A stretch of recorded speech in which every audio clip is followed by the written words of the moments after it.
안녕하세요, 글로벌토스 원선홍입니다. 오늘은 조금 국내에서는 많이 보기 힘든 차종 중에 하나죠. 바로 외관 모델을 소개해 드리려고 합니다. 바로 스타일리시한 이 스타일로 상당히 좀 눈길을 끌고 있는 푸조 508 SW를 소개해 드리도록 하겠습니다.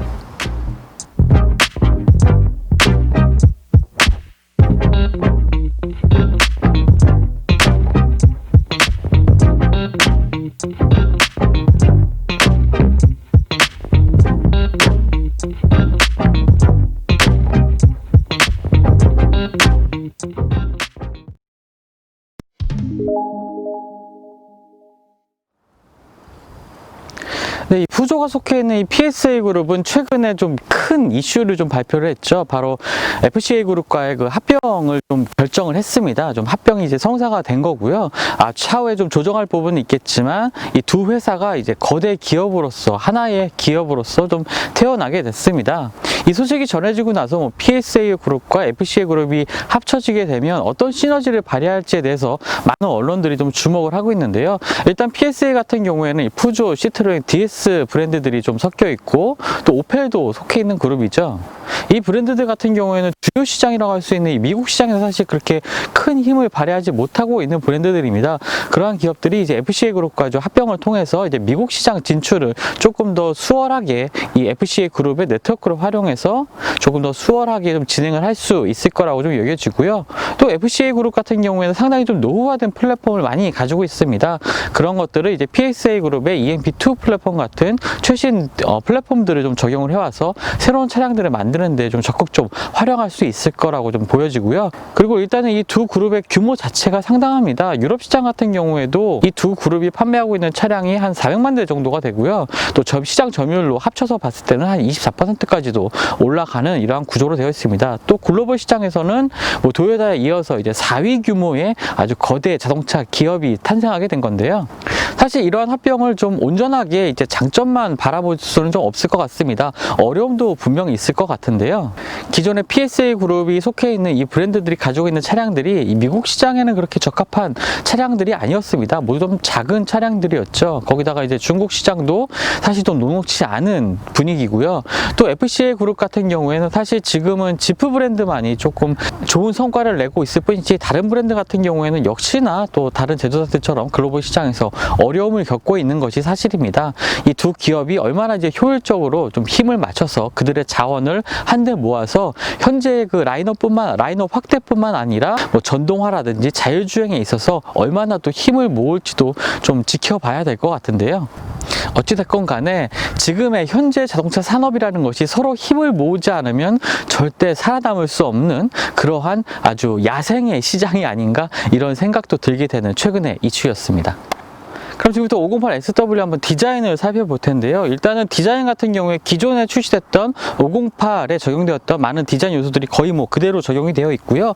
차량의 길이 같은 경우에 전장이 30mm 더 늘어났습니다. 이런 부분들이 이제 적정 공간이 더 늘리는데 외관 스타일로 좀 바뀌어지는데 사용이 되었고요. 국내에서도 많은 리뷰들이 있었지만 이 508 같은 경우에 이 디자인의 변화가 상당히 좀 좋은 반응을 얻었었죠. 그럼 그 디자인 요소들이 508SW에도 많이 좀 적용이 되어 있습니다. 일단 전면부 디자인 같은 경우에 그 엠블렘, 푸조의 엠블렘인 그 사자의 형상을 많은 부분에서 좀 채용을 해왔다고 하는데요. 특히나 인상적인 부분은 바로 이 헤드램프의 디자인입니다. 이 주간주행등 같은 경우에 상당히 좀 길게 이 사자의 이빨을 형상화했다고 하는 이러한 형태로 조금 되어 있는데요. 그러한 이 라이트가 프론트 범퍼 하단까지 쭉 길게 이어지면서 상당히 좀 독특한 형상을 좀 만들어내고 있습니다. 다른 브랜드는 사실 좀 보기 힘든 그러한 특징적인 푸조만의 디자인이 아닐까 이렇게 생각이 되고요. 전면부 라디에이터 그릴 같은 경우에 라디에이터 그릴과 네임 플레이트가 적용되어 있는 이 중간 부분 그리고 리어 범퍼 하단까지 이 3단계로 구성된 이 층층 레이어된 이 전면부 디자인을 보여주고 있고요. 또 라디에이터 그릴 상단에는 508이라고 이제 숫자가 차량의 차명이 이제 기재되어 있는 것을 볼 수가 있는데 이런 부분들도 사실 상당히 좀 독특한 분위기라고 할 수 있겠죠. 보통 차명 같은 경우에 차량의 측면이라든지 후면부에 많이 적용이 되어 있는데요. 상당히 큰 폰트로 좀 디자인되어 있는 이 차명 디자인도 눈에 많이 띕니다. 특수사 이제 육각형 형태의 이러한 폰트가 적용되어 있어서요. 하늘에도 눈에 띄고 이 폰트 디자인 자체도 상당히 좀 예쁘게 디자인되어 있는 것을 볼 수가 있고요. 508SW 같은 경우에 이제 ADAS 기능들이 좀 적용이 되어 있는데 이 라디에이터 그릴 보통 이 그릴 뒤쪽으로나 뭐 엠블렘 뒤쪽으로 여러 가지 센서들을 이제 적용하는 경우가 있는데 508SW 같은 경우는 요 하단에 위치한 요 가운데 위치한 이 부분에 이제 센서들을 위치를 시켜 놨습니다. 전면부 디자인 같은 경우에 상당히 좀 스포티한 분위기를 적용하면서 외관을 생각했을 때 이렇게 떠오르게 되는 약간 투박한 이미지를 많이 좀 벗어나고 있죠. 이 측면 디자인 같은 경우에도 508SW 이 외관 모델다운 디자인 요소들이 많이 적용이 되어 있는데, 많은 분들이 이제 외관하면 조금 지루한 디자인을 떠올릴 수 있겠지만 요즘 출시되고 있는 이 외관 모델들을 보면 이 차량의 적재 공간을 늘리는 이 실용성뿐만 아니라 이 스타일리시한 디자인으로 많은 시선을 좀 끌고 있습니다. 일단은 앞쪽에 보면은 지금 국내 출시된 모든 차량들은 이 GT라인 디자인 패키지가 적용된 모델이기 때문에 이 GT라인이라는 문구가 이제 측면에 더해져 있는 것도 볼 수 있고요. 그 하단에는 타이어 휠 같은 경우에 여러 개의 라인들이 이제 교차되고 있는 좀 화려한 디자인의 이제 휠 디자인도 보여주고 있습니다. 그리고 타이어 같은 경우에는 미쉐린 파일럿 스포츠 4 타이어가 장착이 되어 있는데요. 18인치 크기의 타이어긴 하지만 이 휠 하우스를 가득 채우고 있는 이 형상 때문에 측면에서 봐도 굉장히 좀 스포티한 분위기를 좀 연출하고 있고요. 그리고 타이어 성능 자체도 굉장히 좀 고성능 타이어를 좀 탑재를 하고 있습니다. 주행에서도 이런 것들이 좀 많은 영향을 주고 있는 부분을 또 시승을 통해서 확인할 수가 있었고요. 이 측면 같은 경우에도 이 도어 상단으로 이어지는 이 라인이 차량의 후미까지 끝까지 이어지면서 이 또한 좀 스포티한 분위기를 연출하는 중요한 디자인 요소가 되는 것 같습니다. 그리고 차량의 루프 쪽에는 이제 루프 렉도 탑재가 되어 있어서 루프 박스를 장착하는데도 크게 어려움이 없을 것 같고요. 그리고 이어도 위쪽으로는 넓은 면적의 이제 글라스가 적용이 되어 있는 것도 볼 수가 있는데요. 일단은 이 두 개로 분할된 이 2열 도어 위쪽에 이 글라스와 함께 또 쿼터 글라스까지 적용이 되어 있어서 2열에서도 상당히 좀 체감이 좋은 그런 특징을 좀 보여주고 있습니다. 그리고 루프라인 같은 경우에 끝으로 갈수록 미삭이 좀 낮아지면서 굉장히 스포티한 모습도 보여주고 있고요. 리어 스포일러까지도 적용이 되어 있는 모습도 확인할 수가 있고요. 한 가지 이 508SW의 특징이라고 하면은 프레임리스 도어를 좀 적용을 했다는 점입니다. 이렇게 문을 열어보면요. 차량 도어 위쪽에 있는 보통 일반적으로 볼 수 프레임이 없는 것을 볼 수가 있습니다. 이러한 디자인 같은 경우에 보통 이제 스포츠카에서 좀 많이 스포티한 분위기를 연출하기 위해서 적용이 되어 있는 부분이 많은데, 이러한 것을 보면 이 푸조가 상당히 좀 차를 잘 만드는 브랜드인 것은 분명합니다. 보통 이제 차량의 강성이 이렇게 프레임이 없는 도어를 장착하는 경우에 차량의 강성이 좀 떨어지는 경우도 있고요. 이 부분에서 생기는 이 풍절음 때문에 실내에서 많이 좀 시끄러운 경우도 있는데, 그런 부분들을 잘 억제하고 굉장히 스포티한 분위기를 연출하는 이러한 프레임리스 도어를 좀 가지고 있는 것도 특징이라고 볼 수가 있겠죠. 그래서 이제 B필러가 오롯이 이제 B필러로만 구성이 되어 있고요. 뭐 프레임 없이 깔끔하게 구성되어 있는 이 도어 디자인도 볼 수가 있습니다. 근데 저는 특히 개인적으로 이 508SW의 뒷모습이 상당히 좀 멋있다라는 생각을 좀 하게 되는데요. 리어에 있는 두 개의 램프가 이제 블랙 패널을 통해서 이제 이어져 있는 커넥티드 디자인을 좀 살펴볼 수가 있죠. 요즘에 많이 적용되고 있는 이러한 디자인 추세를 이 508SW에서 좀 볼 수가 있고요. 과거의 외관 모델들 같은 경우에 상당히 좀 넓은 이 글라스를 보여주고 있지만, 이 스타일리시한 디자인을 좀 살리다 보니까 이런 글라스의 크기가 조금 더 작아지고 또 이렇게 리어 스포일러까지 적용되면서 뒷모습이 상당히 좀 날렵한 모습을 보여주고 있습니다. 그리고 리어 램프와 이 글라스 사이에는 이제 푸조의 브랜드 명과 함께 또 하단에는 엠블렘까지도 같이 적용되어 있는 모습을 보여주고 있습니다. 리어 범퍼 하단에는 이제 두 개의 배기구가 더블 배기구가 이제 위치해 있는 것도 볼 수가 있고요. 측면에서 보았던 이 유리한 루프 라인이 리어의 끝까지 부드럽게 이어져 오는 특징도 있지만, 전면부 디자인 같이 상당히 좀 강인한 인상도 함께 잘 조화되어 있는 그런 508SW의 이 후면 디자인이 아닌가 이렇게 생각이 됩니다.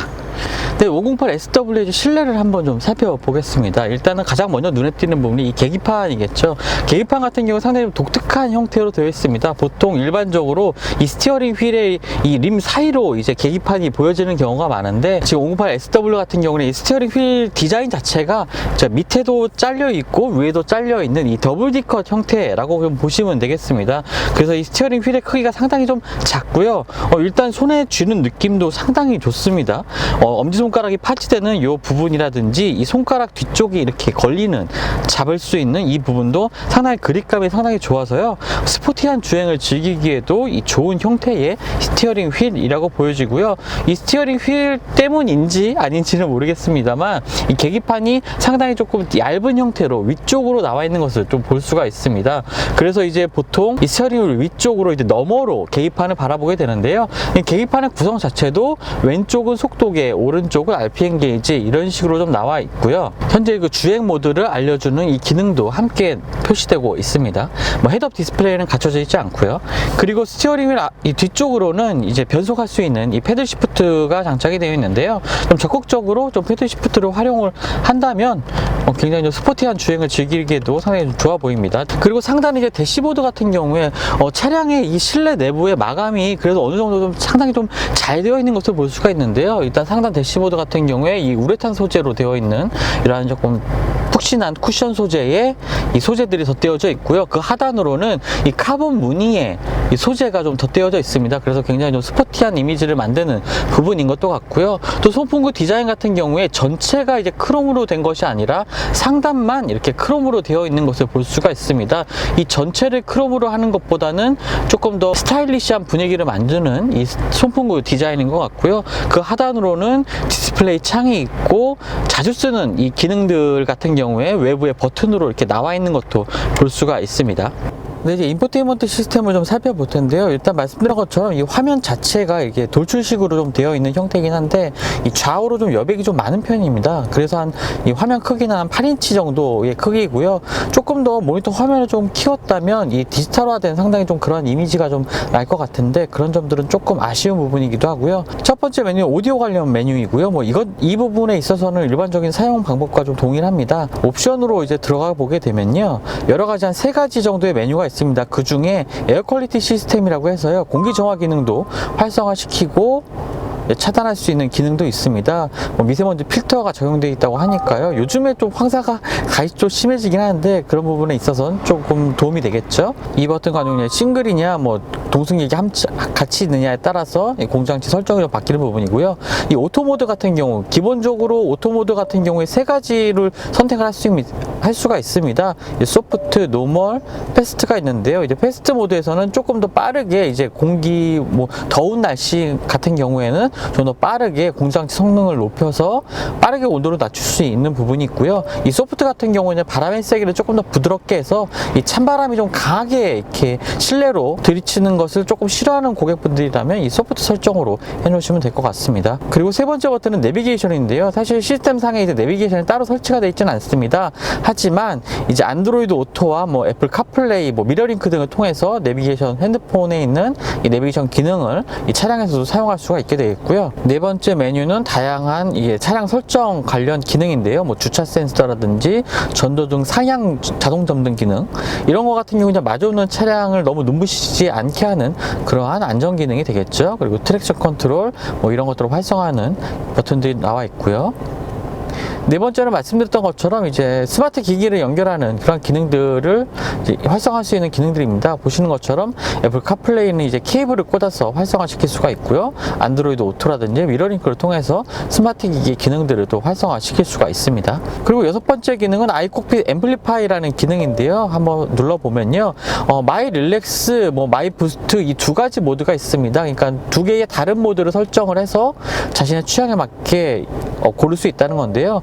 뭐 일단 하나의 모드를 선택을 해서 이제 설정 메뉴로 넘어가 보면 뭐 라이트 강도라든지 아니면 이 마사지 기능이 조수석과 이제 운전석 시트에 이제 마사지 기능이 적용이 되어 있습니다. 이런 것 같은 경우에 마사지 기능도 상당히 좀 여러 가지가 있습니다. 뭐 지금 첫 번째가 상당히 좀 귀여운 이름인데요. 캣파워라고 해서 고양이 꾹꾹이처럼 눌러주는 형태의 그러한 마사지 기능이고요. 이제 어느 부분이 활성화되는지 자극을 주는지도 이게 화면상에 나와 있는 것을 볼 수가 있습니다. 그리고 웨이브, 스트레치, 뭐 럼버, 숄더 이런 식으로 나와 있는데요. 일반적인 마사지 시트처럼 그렇게 뭐 강한 압력을 가지고 있는 것은 아닙니다. 그저 좀 장기간 운전을 할 때 약간 운전자에게 피로감을 덜어줄 수 있는 그 정도의 설정이라고 보시면 되겠고요.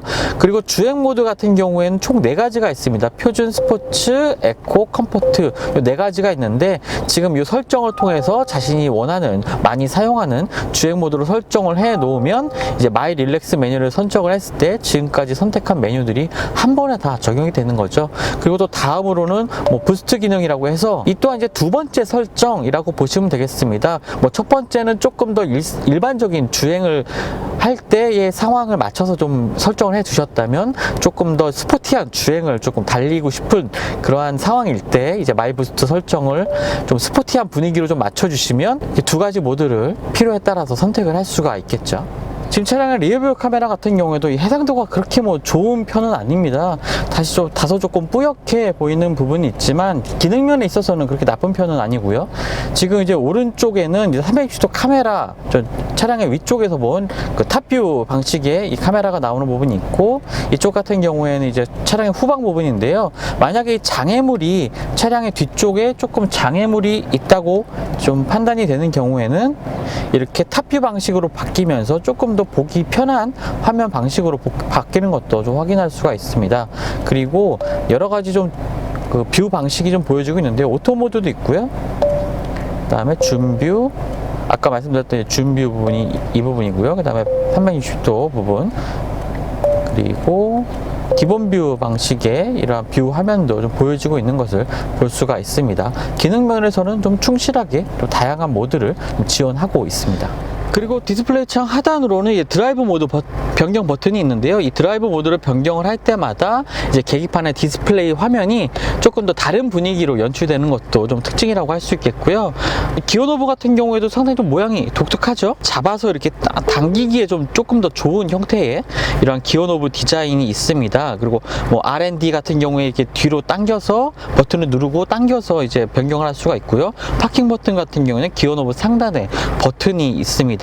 또 매뉴얼 기능도 활성화를 시킬 수가 있는데요. 기어 노브 하단에 있는 이 M 버튼을 누르게 되면 이쪽에 패들 시프트를 통해서 기어 변속을 할 수가 있겠죠. 그리고 기어 노브 오른쪽에는 작은 수납 공간이 있습니다. 뭐 핸드폰 정도를 살짝 이제 꽂아 놓을 수 있는 작은 수납 공간이기도 한데요. 조금 아쉬운 부분은 공간을 열기 위해서 이 레버를 움직일 때 약간 이렇게 찌그덕 하는 소리가 나는 부분이 있긴 한데, 이런 부분은 조금 더 신경을 써서 차후에는 좀 개선을 하면 좋겠네요. 그리고 그 뒤쪽으로는 이제 컵홀더 2개가 위치를 해 있는데요. 조명이 들어가 있어서 상당히 조금 야간에도 좀 쉽게 이 컵홀더 위치를 파악할 수 있을 것 같습니다. 그리고 그 뒤쪽으로는 이제 작은 좀 수납 공간이 위치해 있고요. 이쪽에도 특별히 USB 포트는 따로 없습니다. 하지만 508SW 같은 경우에는 USB 포트가 운전석에서는 하나가 좀 위치해 있는데요. 그것이 사실 조금 쓰기가 불편한 감이 있습니다. 지금 이 하단으로, 제가 지금 손을 놓고 있는 이 하단으로 이제 USB 포트와 무선 충전, 스마트폰의 무선 충전 패드가 이제 같이 위치해 있는데요. 운전 중에 사실 이 USB 포트에 케이블을 꽂거나 이 충전 중에 스마트폰을 꺼내니까 다소 조금 불편한 점은 있습니다.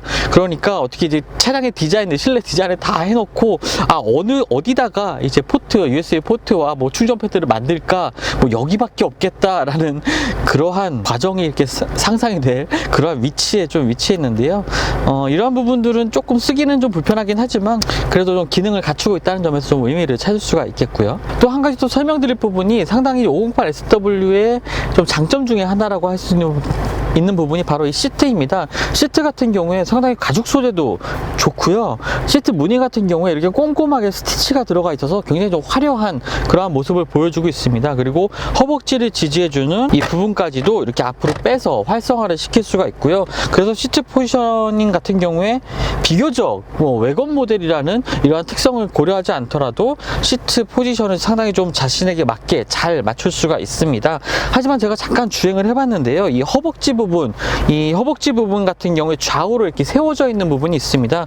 그 부분이 사실 조금 더 각도를 세우든가 아니면 조금 더 크기를 넓혀서 허벅지를 좌우를 조금 더 잘 지지해주면 좋지 않았을까 하는 좀 아쉬움이 들기도 하는데요. 그래도 비교적 시트 같은 경우에 몸을 잘 지지해주는 이러한 특성을 좀 보여주고 있습니다.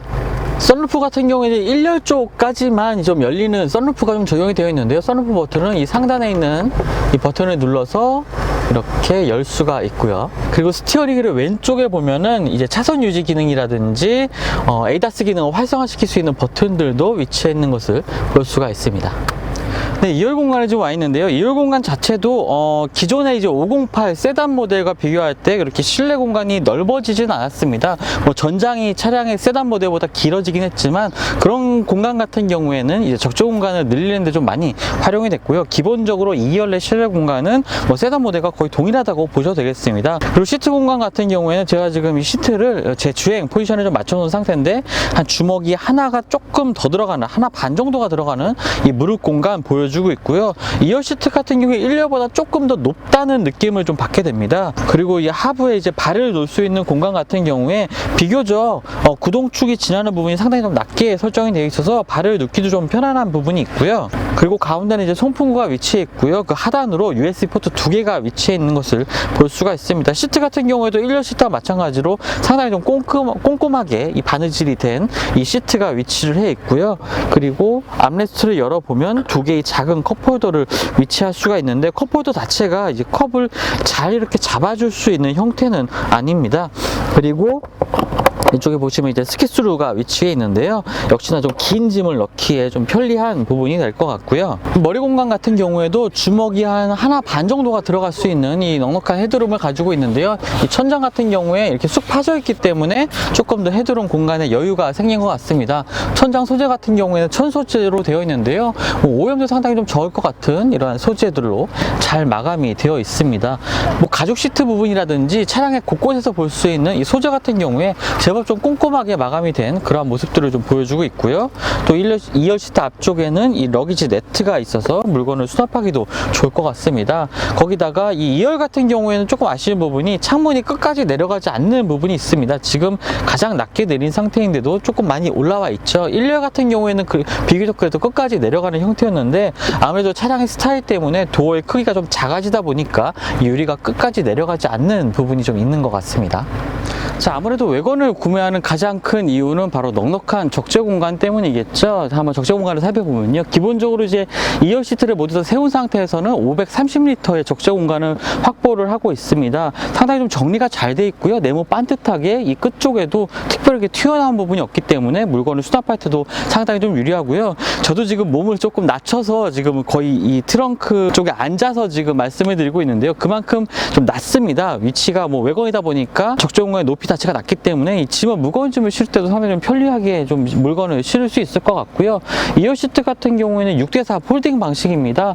이제 이쪽 왼쪽 쪽이 6이고 오른쪽 쪽이 4로 이제 접히게 되는데요. 시트 상단에 있는 레버를 당기지 않더라도 이 왼쪽에 있는 레버를 당겨서 이렇게 시트를 모두 접을 수가 있고요. 그리고 이 하단에 보면 적재 공간, 하단에 공간도 있는데 지금 하단에는 타이어가 지금 스페어 타이어가 좀 위치해 있는 것도 볼 수가 있습니다. 이러한 부분 같은 경우에 이 고리를 통해서 이제 고정을 해서 뭐 다른 짐을 실을 수도 있을 것 같은데 뭐 여분의 공간이 전혀 없다 보니까 이 부분을 이렇게 활용을 해서 걸어서 이 하단의 적재 공간을 열면 될 것 같고요.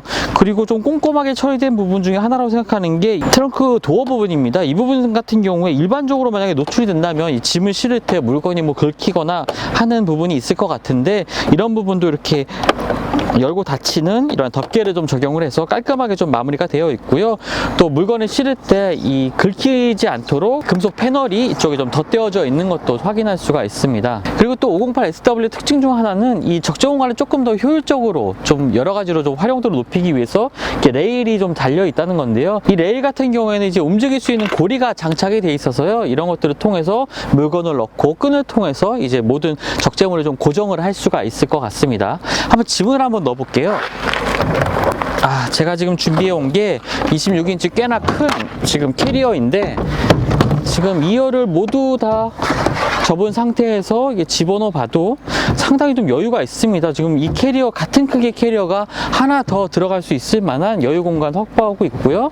위쪽 공간 같은 경우에도 이 스크린을 뭐 제거하게 된다면 하나 캐리어, 같은 높이의 캐리어 하나가 더 올라갈 수 있을 만한 이러한 공간을 좀 보여주고 있습니다. 네, 그럼 지금부터 푸조 508의 주행 느낌 한번 살펴보도록 하겠습니다.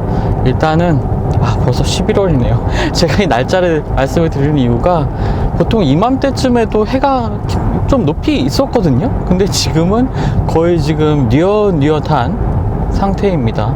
항상 좀 비슷한 경로를 다니면서 이제 주행 테스트를 하다 보니까 이렇게 시간이 감에 따라서 점점 해가 짧아지는 것도 좀 실감을 할 수가 있습니다. 영상을 보시는 많은 분들도 남은 2달 마무리 잘 하시고요. 또 한 해 마무리도 또 잘 하시는 그런 2달 되시길 바라겠습니다. 508SW 같은 경우에는 2.0 디젤 엔진이 탑재가 됩니다. 177마력 그리고 토요타 거는 40.4의 성능을 발휘하는 이 디젤 엔진이 탑재가 되는데요. 기존에 이제 508 세단 같은 경우에는 엔진 라인업이 몇 가지가 좀 있었죠. 하지만 이 508SW 같은 경우에는 단일 파워트레인으로 좀 출시가 됐습니다. 파워트레인 뿐만 아니라 트림도 이제 단일 트림으로 출시가 돼서요. 특별히 선택을 하실 때 그렇게 508SW라면 그렇게 고민을 안 하셔도 될 것 같아요. 기본적인 주행 성능 자체는 이렇게 고출력의 엔진을 탑재한 엔진은 아니지만 저속에서도 그래도 좀 최대 토크가 넉넉하게 좀 발휘가 되면서 좀 스포티한 주행을 나름 즐길 수가 있습니다. 특히나 이 외건 모델이라는 이 차종을 좀 생각해 봤을 때도 굉장히 좀 경쾌한 주행이 가능하다는 게 이 508SW의 장점인 것 같은데요. 전장이 많이 늘어나긴 했지만요. 이 코너링 시에서도 이 뒤쪽이 따로 이렇게 흐른다는 느낌 없이 제가 주행하고 있는 주행 라인을 아주 잘 따라오고 있다는 느낌을 좀 받게 됩니다. 이런 주행 성능 자체는 이제 유럽의 브랜드들, 특히나 이 푸조 같이 프랑스 브랜드들 같은 경우에 굉장히 핸들링 성능이 좋은 것으로 오래 전부터 조금 유명했었죠. 서스펜션 세팅 자체도 조금 비교적 좀 단단한 편이다 보니까 코너링 시나 고속주행 시에서도 굉장히 좀 안정감 있는 주행을 좀 즐길 수가 있습니다. 이것이 이제 508SW에서도 변함없이 좀 이어져 오고 있고요. 주행 모드는 말씀드렸던 것처럼 이제 4가지 주행 모드가 있습니다. 스포츠, 표준, 그 다음에 에코, 컴포트 이 방식인데요. 이제 주행 모드에 따라서 스티어링 휠의 담력이 조금씩 높아지고 또 엔진 응답성이 좀 달라지는 특징을 보여주고 있습니다. 특히 이제 스포츠 모드 같은 경우에는 다소 조금 여성 운전자분들이라면 이 스티어링 휠의 담력이 조금 강하다, 좀 핸들이 많이 무거워진다 라는 느낌을 좀 받으실 정도로 좀 단단하게 서스펜션 세팅이나 이 스티어링 휠의 담력이 좀 무거워지는 것을 느낄 수가 있는데요. 보통 이제 표준이나 컴포트 모드에서는 굉장히 부드러운 주행도 즐기실 수가 있습니다. 특히나 이제 스포츠 모드에서는요, 지금처럼 소리가 좀 들리실지 모르겠는데 약간 조금 인위적인 사운드가 좀 추가가 됩니다. 표준 모드에서나 컴포트 모드에서는 디젤 특유의 엔진음 그리고 특별할 거 없는 엔진음이긴 한데 이 스포츠 모드에서는 조금 더 엔진음을 살리는 인공 사운드가 좀 가미된 그러한 성격이 바뀌면서 실내에서 조금 더 스포티한 분위기를 좀 느낄 수가 있고요. 엔진의 반응도 기존의 표준 모드나 컴포트 모드에서보다는 조금 더 예민해지기 때문에 추월할 때도 그렇게 답답하다는 느낌 좀 들지 않습니다.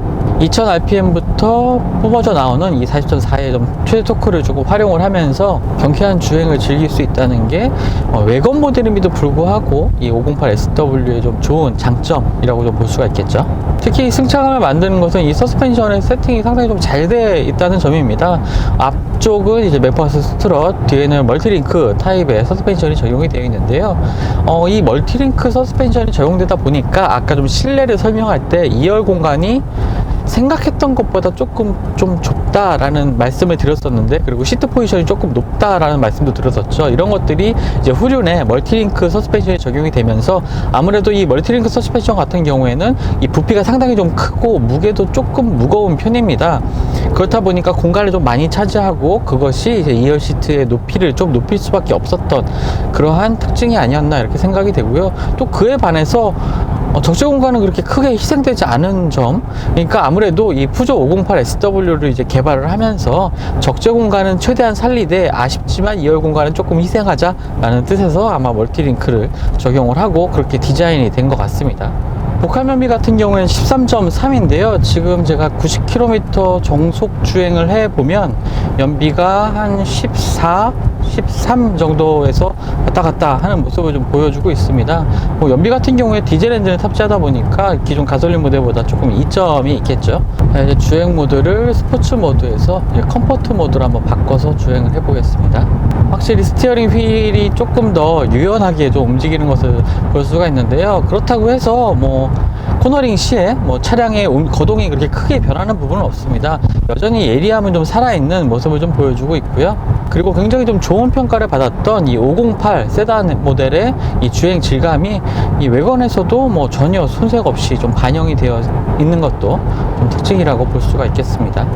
그리고 주행 보조 장치도 상당히 좀 충실하게 갖춰져 있는데요. 이 스티어링 휠 왼쪽에 보시면 하단 쪽에 좀 시선으로 봐서는 좀 잘 보이지 않지만 이 손가락을 통해서 ADAS 기능을 활성화시키고 앞차와의 거리를 좀 조절할 수 있는 이 레버 형식의 이 버튼들이 위치를 해 있습니다.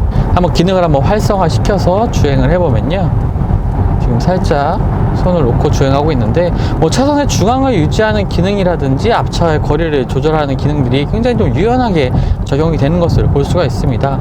사실 좀 누차 이 시승기 다른 차량의 시승기를 통해서 말씀을 드리고 있지만 이 ADAS 기능, 요즘의 ADAS 기능은 사실 좀 흠잡을 데가 없는 기능인 것 같아요.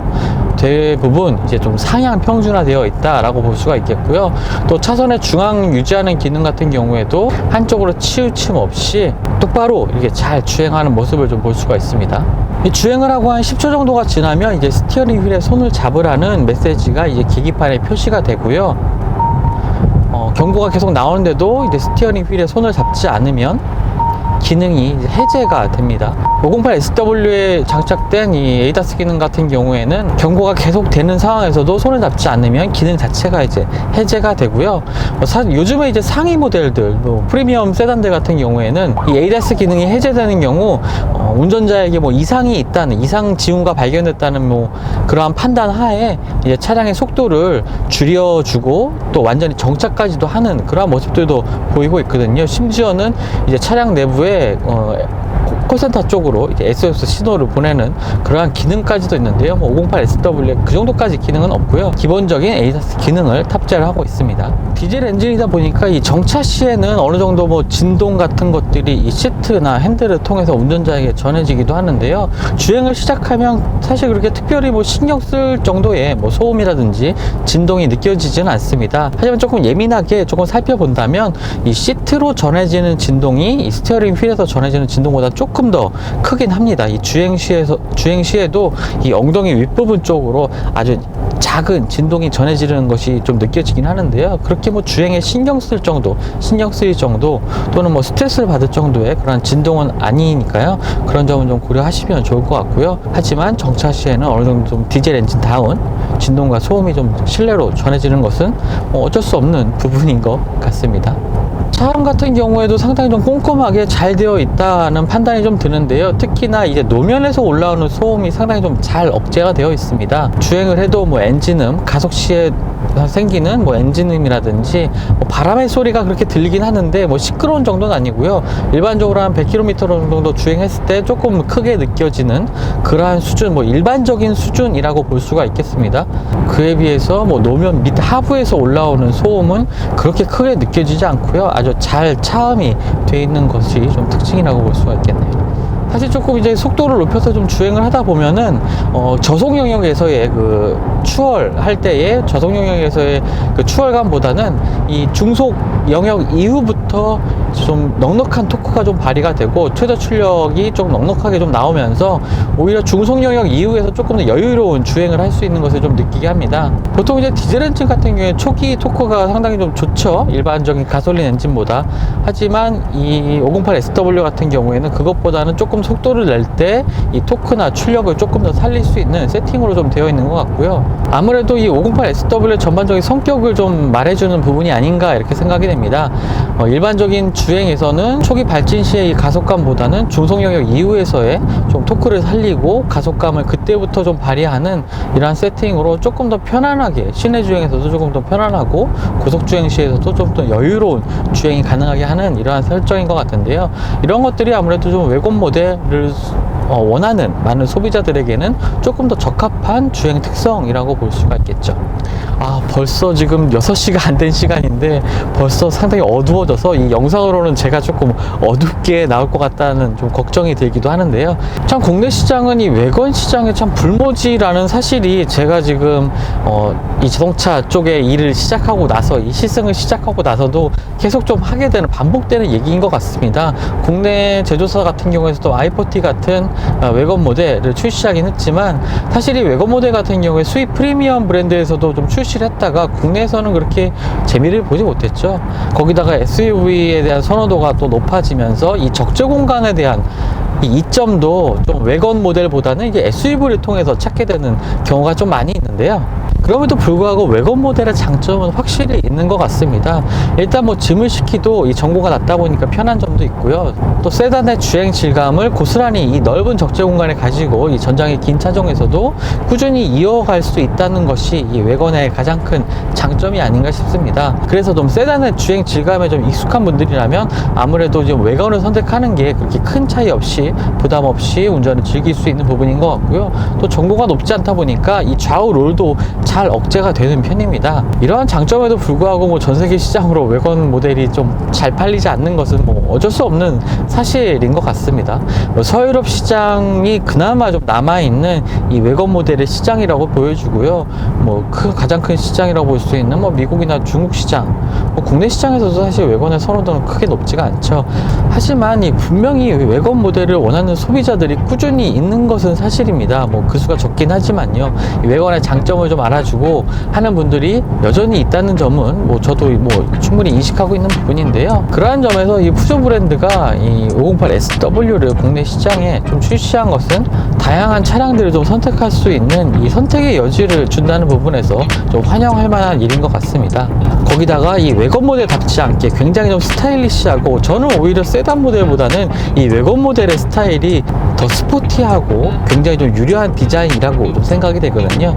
이 디자인만 보고 아마 이 차를 선택하시더라도 그렇게 크게 후회하시는 일은 없지 않을까? 좀 이런 생각을 해봤습니다. 지금까지 글로벌 오토스 원선홍이었고요. 영상이 유익하셨다면 구독과 좋아요도 꼭 부탁드리겠습니다. 그럼 다음 시승을 통해서 또 다시 만나 뵙도록 하겠습니다. 감사합니다.